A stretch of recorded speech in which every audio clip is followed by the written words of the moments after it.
That's our big picnic area set up for the tours. Mm-hmm. They decided that olive trees would grow here, so they actually brought us 12 trees, and that white stake in the middle is a data collector for them. Oh, cool. And they said plant them, let's see how they do. So we planted them, and they're all looking really good. There's one that's struggling, a couple of them that are Two, I think. They gave us there. 3 different species. And then this is a collapsed lava tube. So hundreds of years ago, when the lava was flowing, this collapsed while the lava was falling, I'm sure. But it goes down underneath quite a ways. Back that way. Yeah. Oh, well, that And way it too. it's coming from Mauna Loa all the way down. Wow. And but you can see what we fight. The reason I don't have more grapes, quite honestly, is because This we could have happen we have anywhere. very little topsoil, Mm. and we have to actually come in with a machine and chop through the lava, Oh my gosh. pull the rock out, overfill the soil, then we plant the plants. Once the plants get going, they do fine. There's plenty of nutrients and everything. Thousands of years. You can see the red blossoms are starting You to come see on. the red blossoms? Those hoping are to called get that one. lahui blossoms. And the Hawaiians have these great stories for everything. So, Madam Paley is. So that's one of the reasons we brought the cats. As I was wondering about that, yeah. And we haven't seen a field mouse or a rat in the building since. Wow. Yeah, the rats had actually set up the plant to grow along the bottom wire. Oh, okay. And then what happens, like this is cayuga, so it's taken off because it assumes it only has about 4 or 5 months to grow. And so it's our earliest harvest. We'll harvest this in mid-August. But as it grows, what they'll do is they'll come and train the plant to grow between these wires so that it To grows get it vertically. the way they want, yeah. And that way the grapes form at a nice harvestable level. So when do you harvest the grapes? What time of year? Well, the cayuga is the earliest, mid-August, but Mhm. the Pinot and the Symphony Uh-huh. are more like mid-September to early October, very much like California. Okay. And then the netting is for when the birds tell us the grapes are getting sweet, Oh, and they want to come. and the You hose cover is it? usually for drip watering. Now this year with El Nino, everything's been upside down. But this is actually the start of the tea garden, but you can see this was just cut back like a week and a half ago. Okay. So if you look closely, you can see it's starting to flush. That's new growth. They call that flushing. And so this is just starting to flush again now. Now see, normally, So how often do you cut it back? well, usually once a year, but this year we've cut it back twice because we had that drought. We had no rain from early December until about a week and a half ago. It started Okay. raining. And so tea needs rain or otherwise it doesn't flush. Oh. And so we decided to go ahead and cut the plants back because they weren't flushing. Let's walk down here. I'll show you. What you do, let's see if I can find a good sample here. And what kind of Here. tea is it? Well, it's 4 different varieties of Japanese tea down here. That's too small. Although you got to go down to the next one. Yeah, they've already harvested down here though. It's hard to find. This is what they should look like. These were cut back about 3 weeks ago. They look like those over there. But now since, well, That's fast, isn't it? we actually Or is it? yeah, about every 3 weeks we harvest typically. So what happened is we had to actually go to Home Depot and buy a sprinkler system, and I used up a lot of our water watering the tea because of the drought, because we couldn't I harvest. remember you and said so, it was affecting the tea more yeah, than it's the grapes. It's not a big deal. Hi, Lou. He's like, Dad, you are not paying attention to me. It's a good idea of what we do.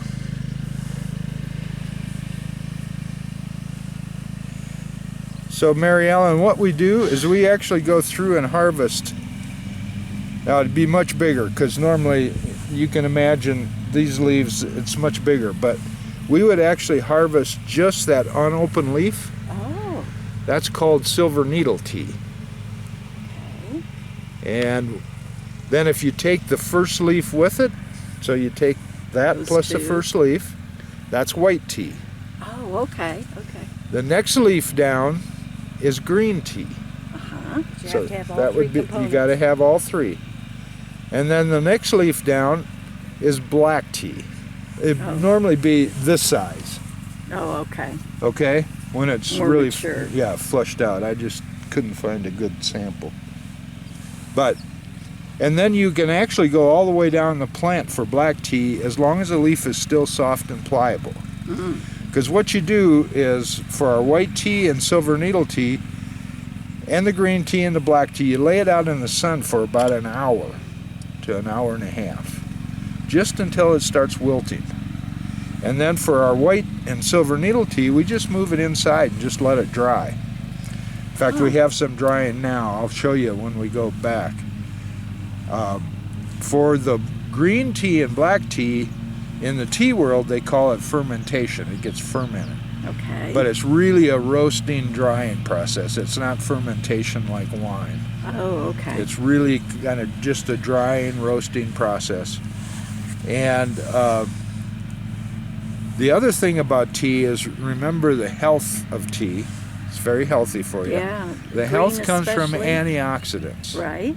Well, most of the antioxidants are in that unopened leaf. Whoops, I just pulled off the white leaf. No, it's no good anymore.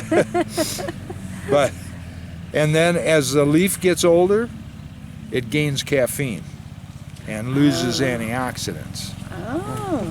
So if you want to stay awake, you drink black tea because it's got all the caffeine. Right. If you want to stay healthy, you drink green tea, Green white tea, tea, yeah. or silver needle tea. And black tea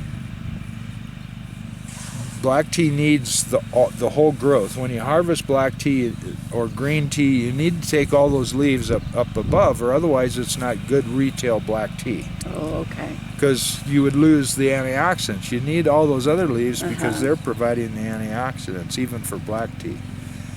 So the other thing is, well,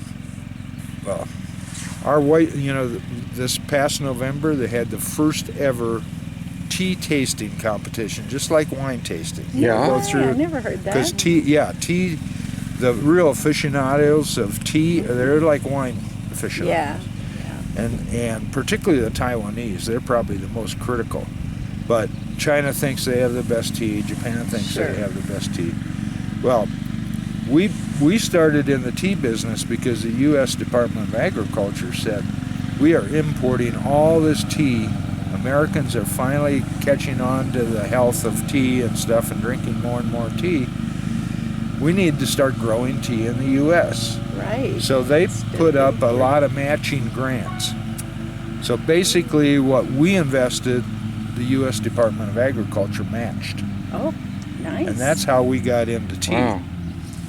And at any rate, they had 80 different growers submit tea samples for the tea tasting from about 30 states. And our white tea won first place. Oh, wow. For you. Yeah, first place out of all of them. Out of all. Wow. Cool. Silver needle took third. Third place in the white So tea how category. long, when you got the grant, how long have you been growing the It tea? takes 5 years before you really can start harvesting the Harvesting. plant, or otherwise you set it back.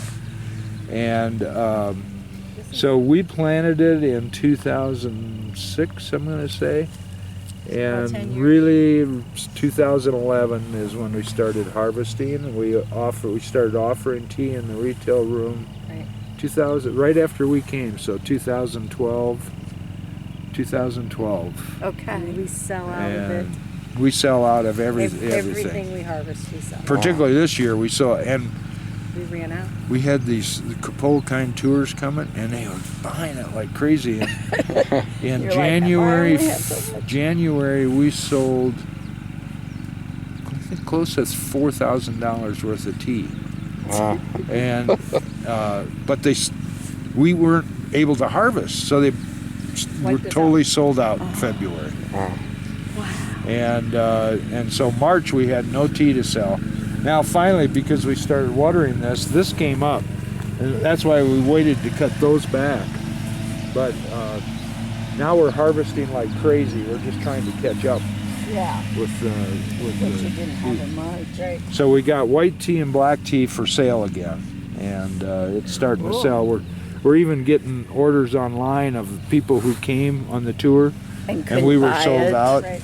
And so they wanted to buy it, Yeah, particularly okay. the white tea, because they always want to buy. It was first place, you know. So they want to buy the white tea.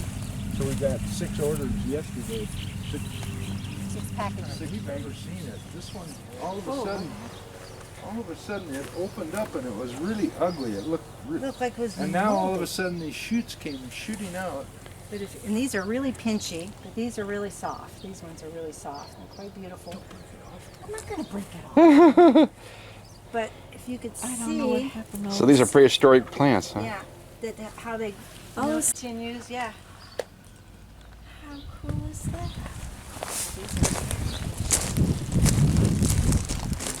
I see that trunk.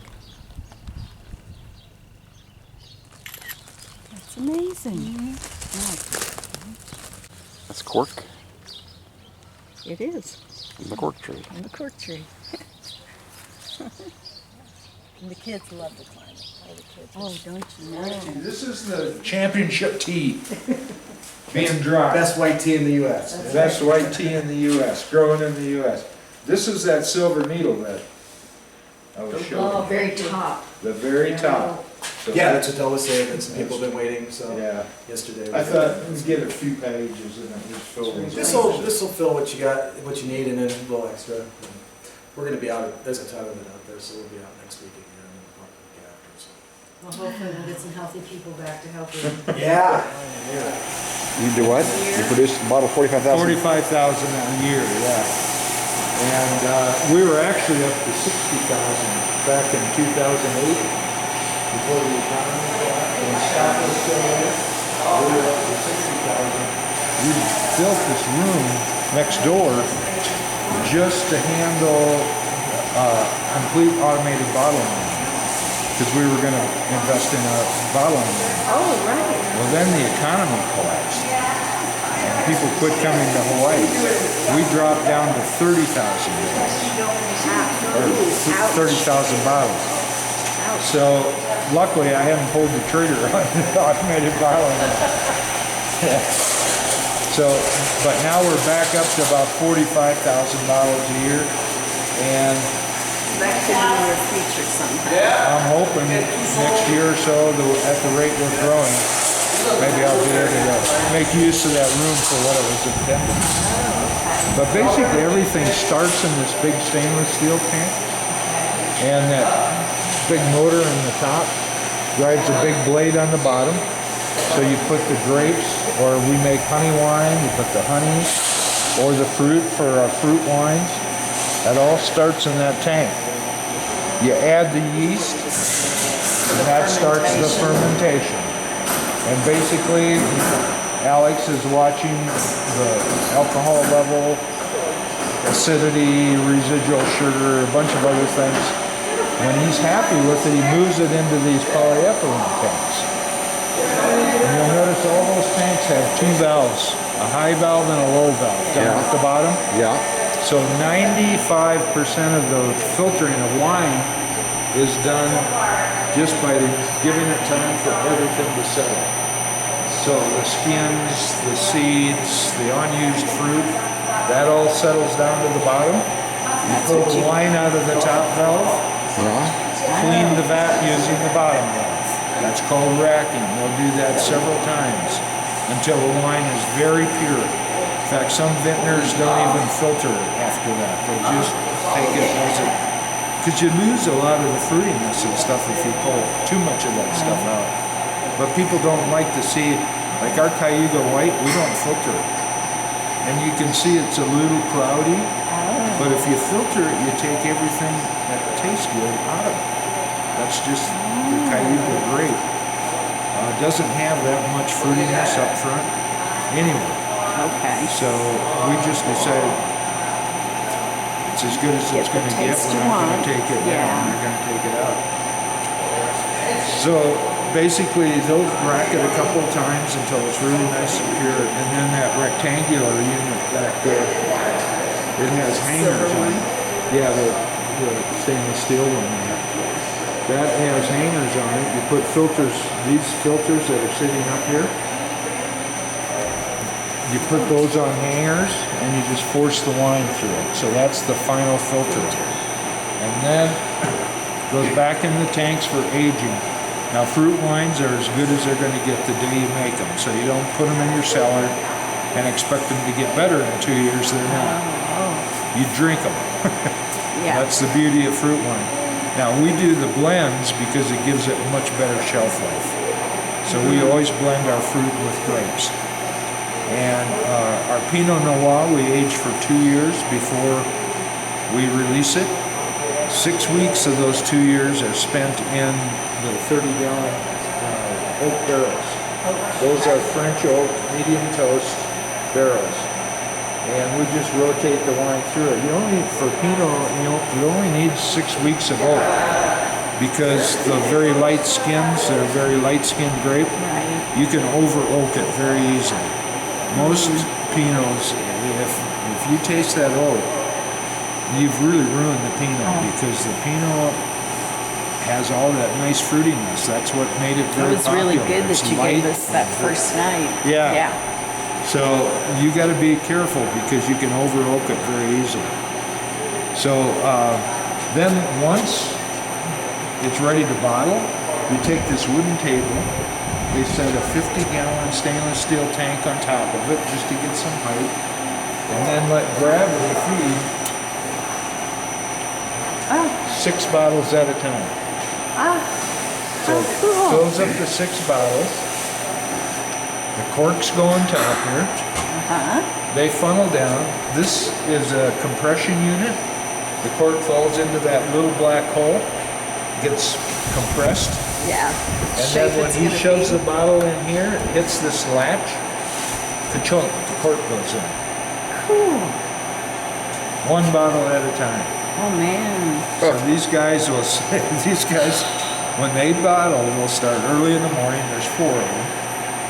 1 will usually rest, the other 3 work, and they just work pretty much continuous on a big bottling day, continuous through the day. They'll bottle 2,500 bottles in a day. Oh my gosh. Yeah. So That's a they lot of crank through corks. it. Wow. And then finally, the one piece of automated equipment I do have, we bought this in 2000, year 2000. And we got up to about 5,000 bottles a year that year. And we were still hand labeling all the bottles. I wouldn't have any employees if we were still. So I had to buy this. Yeah. But basically, you put the bottle in this end. It's on a conveyor belt. And as the bottle goes through, the sleeve drops on, that capsule. And then that round cylinder sits up higher. It drops down and heat shrinks the sleeve. And then as it goes through, it hits a latch in there. These arms come in, it squeezes the bottle, the label comes out, slaps the label on, and pushes it out the other end. Wow. Ready to sell. Now that would be worth automating. That would. Lewis over here, which he's been shooting lava forever. And that's all old lava. That's when but you're going to go down to this beach today. Okay. So you'll see it. So this is when it was first taken out. Wow. 79 on there. And then this over here. So this is currently happening. Well, it was. It's stopped now. But this is Fred Morris. He's a very good shooter. He has a studio down in this one here. Wow. Oh, yeah. This one they just, he won last year he was in the Smithsonian, so he's getting some amazing recognition. And they're the nicest people. Super, super fun. Young people, you know, great families. He is talented. He's very talented. Walk parties, things like that, So when they do that, they have to open up. We don't do it And it's a little tea corner, a little here. And this is how we package the tea and all that stuff. I love tea. Yeah. And these are the new gift boxes we just